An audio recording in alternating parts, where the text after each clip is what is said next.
Il sogno a occhi aperti, Madonna Primavera, Dante Gabriel Rossetti, 1880, olio su tela 159 x 93 cm, Victoria and Albert Museum, Londra.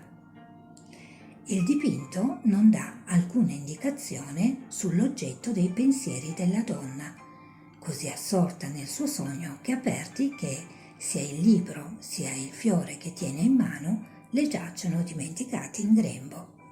Le diverse sfumature di verde che la circondano nelle pieghe dell'abito e nelle foglie sugli alberi danno all'immagine un tono di sensualità che tuttavia presenta, come accade in molte opere di Rossetti, un'immagine idealizzata di donna.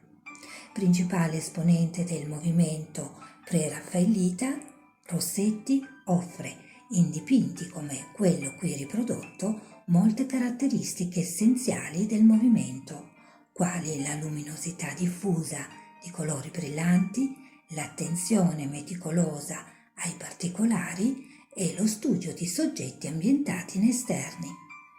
Fratello della poetessa Cristina, compose anch'egli poesie che riecheggiavano i temi dei suoi dipinti.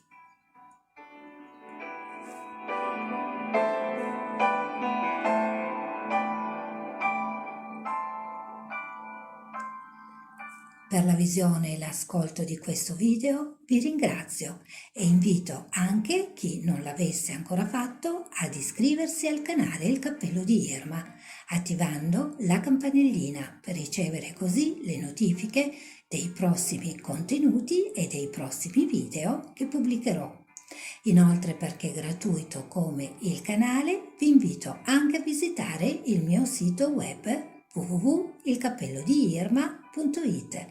Grazie ancora e arrivederci al prossimo video.